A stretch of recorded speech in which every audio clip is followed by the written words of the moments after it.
konsumsi jahe itu bisa memicu produksi interferon beta pada mukosa. Interferon beta ini juga nantinya akan bermanfaat sebagai antivirus. Assalamualaikum warahmatullahi wabarakatuh. Salam sehat nabawi. Masih bersama podcast Sahabat Sehat Nabawi, podcast yang akan mengupas semua hal mengenai herbal Nabi, mengenai bagaimana kita bisa sehat dengan cara-cara contohkan oleh Nabi kita, Nabi Muhammad SAW. Very simple, sangat mudah. Penggunaan zaitun ini bisa tadi mencegah terjadinya hipertensi.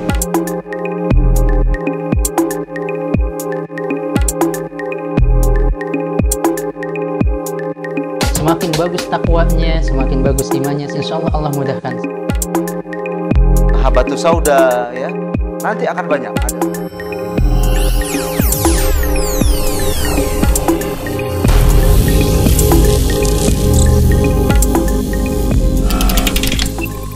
Jangan lupa untuk selalu lihat, pantengin, kemudian subscribe, like, share ke teman-teman, karena memang informasi yang akan diberikan ini akan banyak. Dan kemudian juga hadiah-hadiah dari kami, giveaway untuk teman-teman yang selalu setia untuk mengikuti podcast Sahabat Sehat Nabawi. Hari ini kita akan membahas mengenai jahe dan empon-empon, dok. Ya.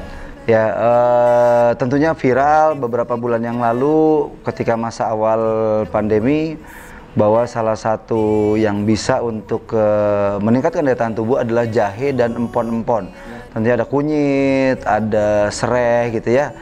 Nah, kira-kira bagaimana, dok? Mungkin bisa kita ulas dengan bahasa sederhana, dengan bahasa yang lebih mungkin bisa lebih dicerna oleh teman-teman semua gitu terkait dengan jahe dan kawan-kawannya, dok.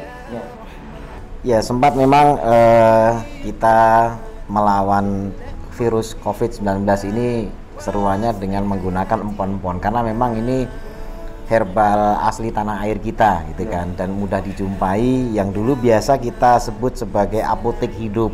Ya, apotek hidup itu kayak ya jahe, temulawak, kunyit gitu ya, temu ireng dan lain sebagainya.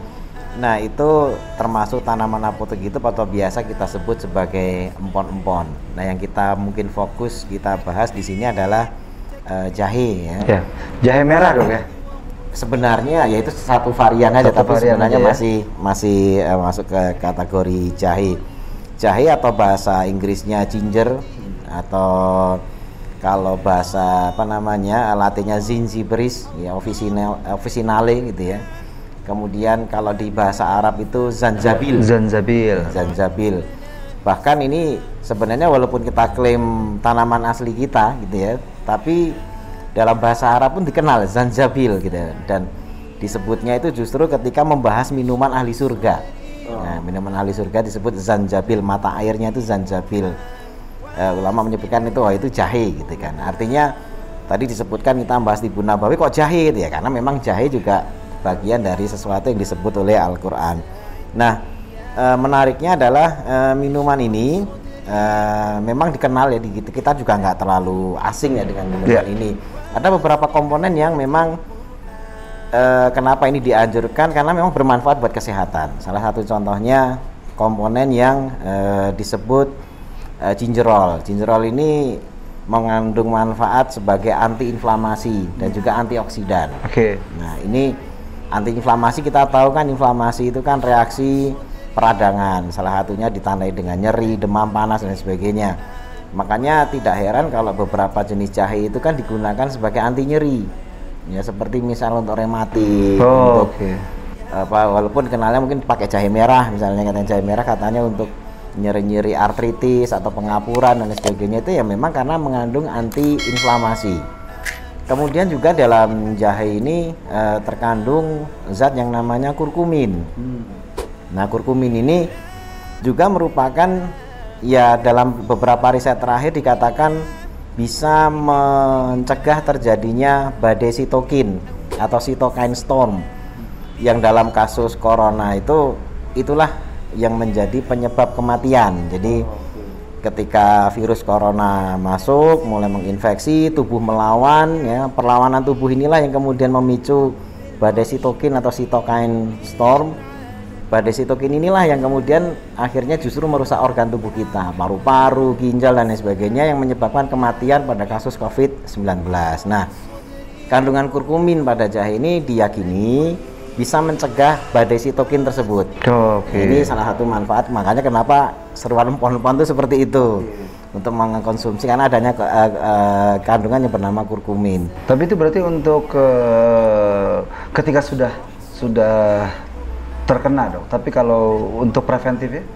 Preventifnya salah satu riset itu menyebutkan bahwasanya konsumsi jahe itu bisa memicu produksi interferon beta pada mukosa. Mukosa itu bagian dalam mulut kita. Kalau kulit luar ini kan kulit ya. Tapi kalau bagian kulit yang di dalam bibir kita, yang bagian dalam atau hidung atau mata kita ya, mata kita yang dalam itulah mukosa. Nah, itu jahe diyakini, dan ini ada risetnya, bisa memproduksi interferon beta. Interferon beta ini juga nantinya akan bermanfaat sebagai antivirus. Nah, ini makanya juga kenapa ini dianjurkan untuk dikonsumsi, karena memang khasiat antivirusnya itu ada yang terkandung di dalam jahe atau zingiber atau zanjabil tadi itu. Ya, kalau untuk itu, Dok, kunyit, serai gitu-gitu segala macam kan, kalau nggak salah pon-pon juga sebenarnya untuk itu juga kandungannya nggak beda-beda jauh, karena kurkumin itu terkandung pada pertama tumbuhan jahe, tumbuhan kunyit, kemudian juga pada temulawak atau kurkuma, makanya sebut zatnya itu kurkumin gitu ya. Nah, itu zat yang bekerja sebagai pencegah atau antivirus tadi itu sebenarnya, walaupun mungkin ada komponen-komponen yang lainnya, karena pada beberapa komponen yang lain itu seperti misalnya temulawak bagus untuk keluhan gangguan liver misalnya. Ini dia ada komponen yang lain, walaupun kurkumin juga berfungsi untuk itu, tapi ada komponen yang lainnya. Ya. Tentunya memang ini kan mudah untuk didapatkan ya di mudah untuk didapatkan. Ya. Jadi emang bisa dan familiar lah lidah masyarakat kita makan minum jahe, bahkan dalam masakan sehari-hari juga telah digunakan. Gitu. Kalau di luar dengan anggaplah nggak ada masa pandemik ini, sebetulnya jahe sendiri memang bagus buat kesehatan vitalitas hari-hari, Dok. Bagus, dikonsumsi harian pun bagus. Bahkan banyak kandungan yang lain yang seperti misalnya untuk pengencer darah. Saya pernah dengar itu, Dok. Iya, di jahe itu ada komponen untuk mengencerkan darah sehingga aliran darah itu menjadi lancar. Nah, itu juga bagian dari khasiat yang bisa kita dapatkan dengan konsumsi jahe. Jahe ya. Jadi pun tidak dalam kondisi seperti ini pun juga dianjurkan juga dianjurkan dan juga nikmat kan. Artinya makanya kenapa orang minum jahe hangat-hangat, aliran darah itu yang memang di badan segar gitu. Itu bisa, dan apalagi ada kandungan kan ada gingerol.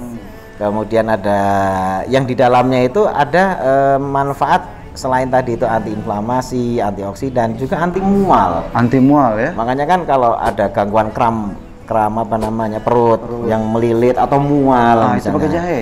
Minum jahe pun bisa menolong karena bisa mengurangi mual, dan juga kalau orang kita bilang kan masuk angin misalnya gitu ya, walaupun istilah itu di medis memang masuk angin itu apa itu nggak bisa terdefinisi dengan secara lebih ini, tapi minum jahe sendiri itu bisa mengurangi kembung, mengantisipasi mual misalnya, itu bisa khasiatnya. Baik, terima kasih, Dok. Luar biasa informasi yang kita dapat hari ini mengenai jahe begitu mudah untuk didapat, sehingga dan kita juga bisa mengkonsumsi hari-hari karena memang sudah tadi ya, kita sudah familiar ya, sudah cukup terbiasa dengan jahe gitu ya. Jadi rekan-rekan semua bisa untuk menjaga daya tahan tubuh kita ini dengan meminum minuman jahe. Bisa dicampur dengan yang lain, tadi disampaikan sejenis kurang lebih apa kandungannya, kunyit, temulawak, serai gitu. Tapi intinya adalah bahan-bahan herbal lokal ini juga luar biasa manfaatnya, Dok ya, dan bisa kita jadikan juga sebagai kebiasaan untuk kita minum sehari-hari. Demikian ini masalah jahe. Nanti kita ketemu di podcast lagi minggu depan. Jangan lupa untuk senantiasa subscribe, like, dan share podcast Sehat Nabawi ini. Salam Sehat Nabawi. Assalamualaikum warahmatullahi wabarakatuh. Rahman ya Rahman, sa'idni ya Rahman, اشرح صدري قرآن املأ قلبي قرآن واسق حياتي قرآن.